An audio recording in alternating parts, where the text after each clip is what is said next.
perdre 20 kilos, tu veux que ce soit rapide, mais surtout, tu veux que ce soit définitif. Et tu te demandes si tu peux y arriver sans régime, juste en jeûnant ou en t'entraînant très fort.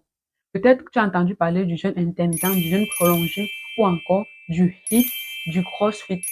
Ces entraînements explosifs censés brûler des centaines de calories. Est-ce que ça marche vraiment? Est-ce que c'est fait pour toi? Et surtout, est-ce que ton corps peut suivre sur le long terme? Bienvenue dans la troisième partie de cette série où on explore les chemins les plus rapides pour perdre 20 kg définitivement. Si tu as raté les deux premières parties, je t'invite à aller les regarder après celle-ci. Nous avons parlé des méthodes médicales, de la chirurgie, des injections et puis des régimes extrêmes comme le keto ou le dukan.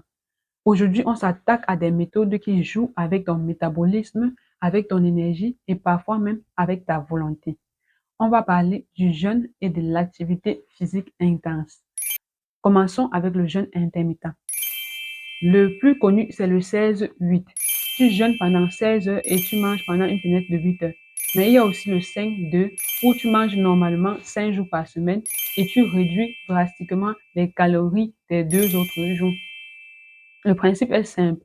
Moins tu manges souvent, plus ton corps va chercher dans ses réserves et ça fait maigrir. Certaines se retrouvent avec des fringales intenses, des coups de fatigue en milieu de journée, des difficultés à se concentrer. Certaines perdent jusqu'à 7 kilos en une semaine. Mais attention, quand tu pratiques le jeûne prolongé, ce que tu perds n'est pas que de la graisse. Tu perds aussi de l'eau et beaucoup de muscles. Ton corps entre en suivi. Il puise partout où il peut. Ton rythme cardiaque ralentit.